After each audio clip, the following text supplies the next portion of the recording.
My name is Tony.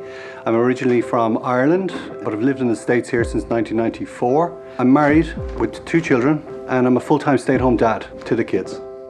I was diagnosed with multicentric Castleman's disease in December 2011, which had originated from a cough, a persistent cough that wouldn't go away.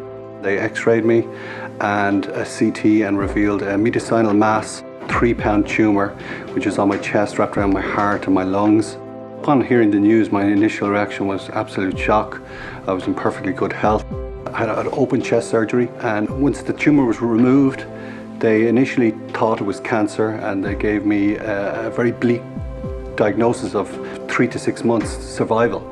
I was prescribed an infusion drug which was supposed to be a magic cure for multicentric Castleman's disease. It didn't work, and I started to develop other symptoms of POEMS syndrome, which was mainly neuropathy in my face, my hands, feet.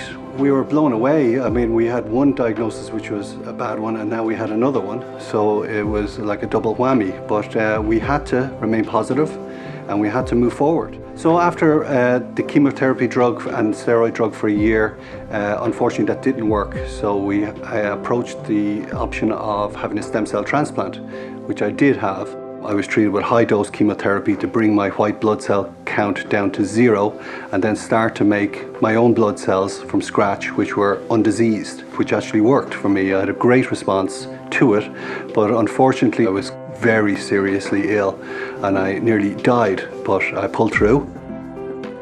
Oh, before my diagnosis, it was really good. It was perfect. I had a great family life. We had no problems. Healthy kids, super wife, everything was going really well. So it did knock us back, but I thought, you know, when things like this happen, it's important to be positive, extremely positive. You have to be realistic. I get very, very tired very quickly. So I have to nap every day, and that's just the way it is.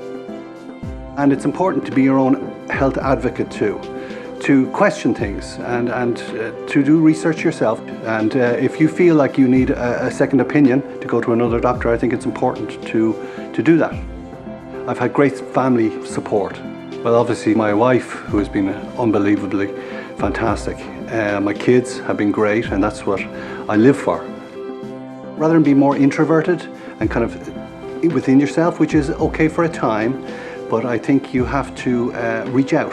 I found a lot of solace through Facebook actually, and I post health updates and I'm very open about it. I have a lot of friends and family throughout the world, and I feed off that energy. Online too, through the forums, through the medical forums, I find very informative, very factual, but also trying to help each other.